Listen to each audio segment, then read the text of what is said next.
Hello dear students, welcome to the science class of 5th grade. Pledge, I Anjali Rana commit to be vigilant and bear in mind at all times the risk to myself and my colleagues from COVID-19. I promise to take all necessary precautions that prevent the spread of this deadly virus. I promise to follow and encourage others to follow the key COVID appropriate behaviors. To always wear a mask, face cover, especially when in public places. To maintain a minimum distance of 6 feet from others, to wash my hands frequently and thoroughly with soap and water. Together we will win this fight against COVID-19. Thank you. So students, in the previous class we have done up to here, but we have studied about pollution. First is air pollution, second soil pollution, and third water pollution, next noise pollution.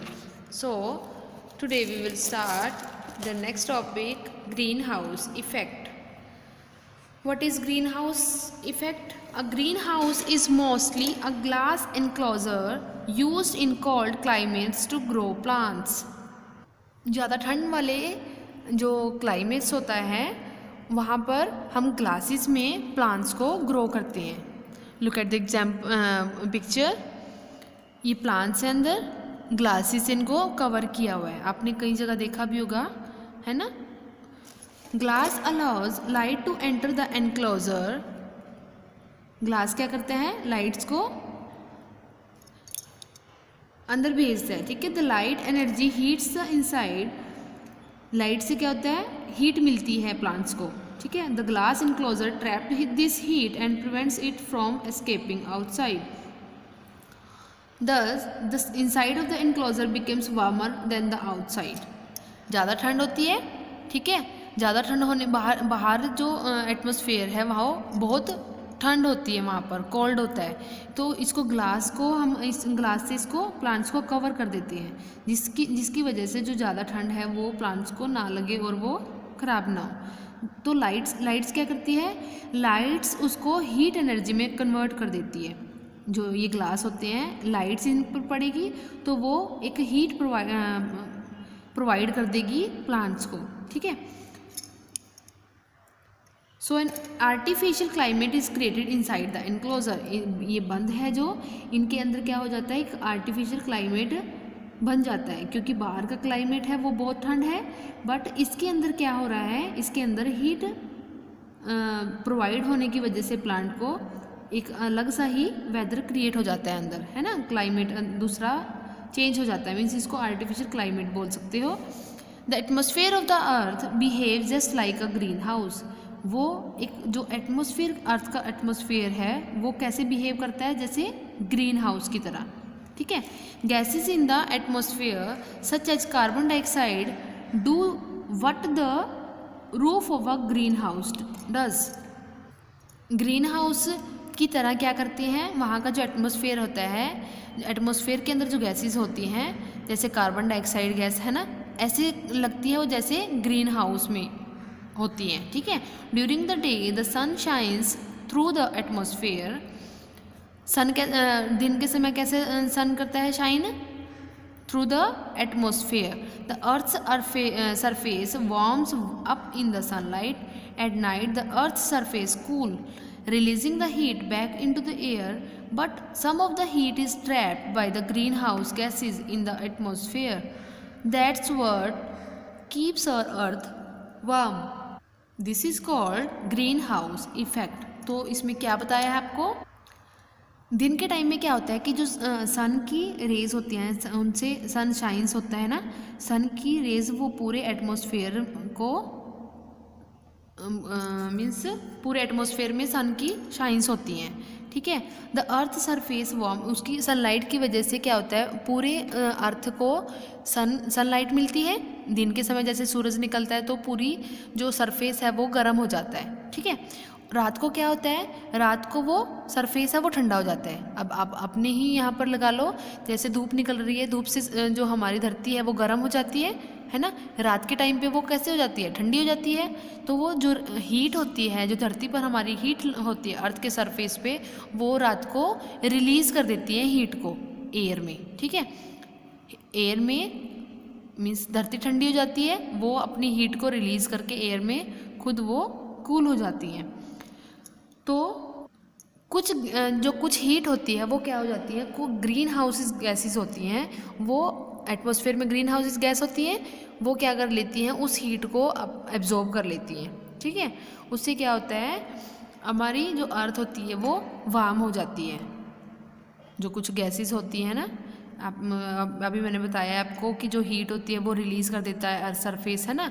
तो कुछ gases क्या कर लेती हैं, उस heat को अपने trap कर लेती हैं।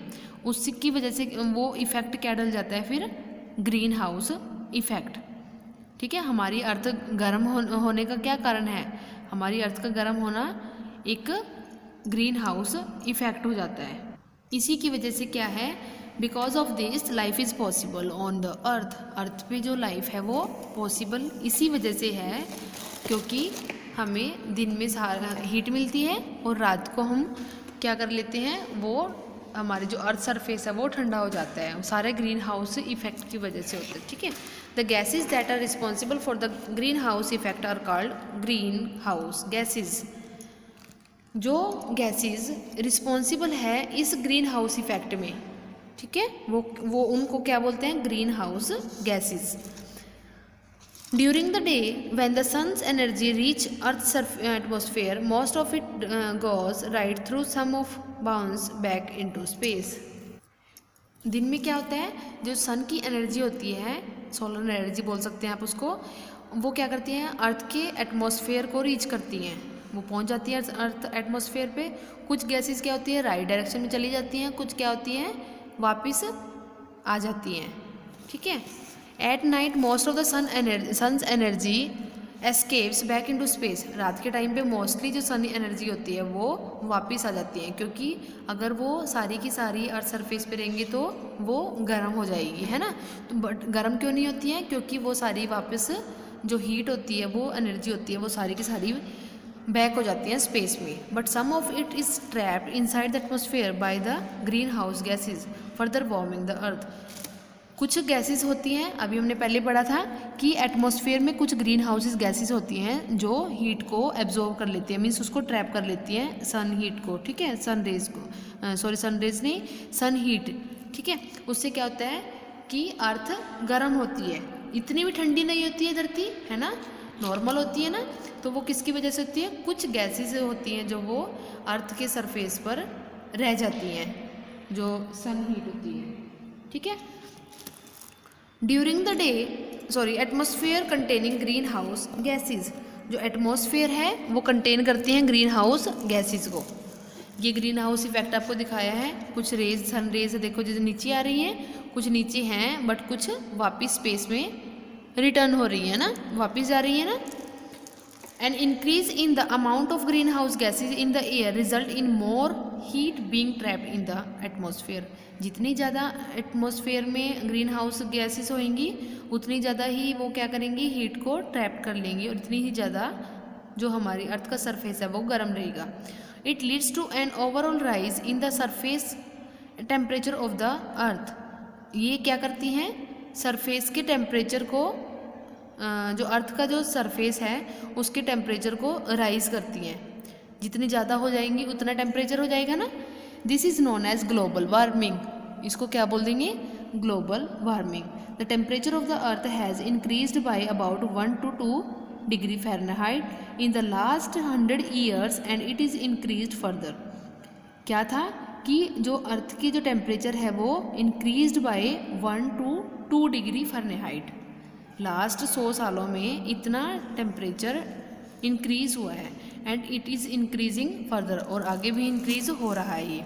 If the temperature keeps increasing, अगर वो टेम्परेचर ऐसे ही इंक्रीज़ होता रहा, ice at the pole will melt. जो पोल्स पे जो आइस होती है, बर्फ़ का होता है पोल्स, है ना, जैसे ये देखो यहाँ पर बर्फ़ ही बर्फ़ है, तो ये क्या हो जाएगी, मेल्ट हो जाएंगी। Water levels in the ocean will rise, इससे क्या हो जाएगा, जो बर्फ़ है वो पानी बन जाएगा मेल्ट होकर, और जो वाटर का लेवल है वो भी इंक्रीज़ हो जाएगा। And large areas of land will get flooded, ज़्यादा जो लैंड का जो एरिया है वो फ्लडेड हो जाएगा, पानी बाहर जा जाएगा, ओवरफ्लो हो जाएगा पानी का, तो उसकी वजह से क्या हो जाएगा, फ्लड आ जाएंगे। There would be panic all around, ये क्या हो सकता है, एक इससे एक खतरा हो सकता है ना, एक डरने वाली बात है कि अगर आइस मेल्ट हो गई, टेम्परेचर ऐसे ही इंक्रीज़ होता रहा, अगर पिछले 100 सालों में 1 to 2 डिग्री फ़ारेनहाइट इंक्रीज़ हुआ है और आगे भी ये इंक्रीज़ हो ही रहा है, ठीक है। अगर ये ऐसे ही होता रहा तो जो आइस पोल है वो क्या हो जाएंगी, मेल्ट हो जाएंगी, और उनका जो पानी है वो एक फ्लड का रूप ले लेगा, है ना। नेक्स्ट है the major greenhouse gases include carbon dioxide, methane, water vapour and ozone.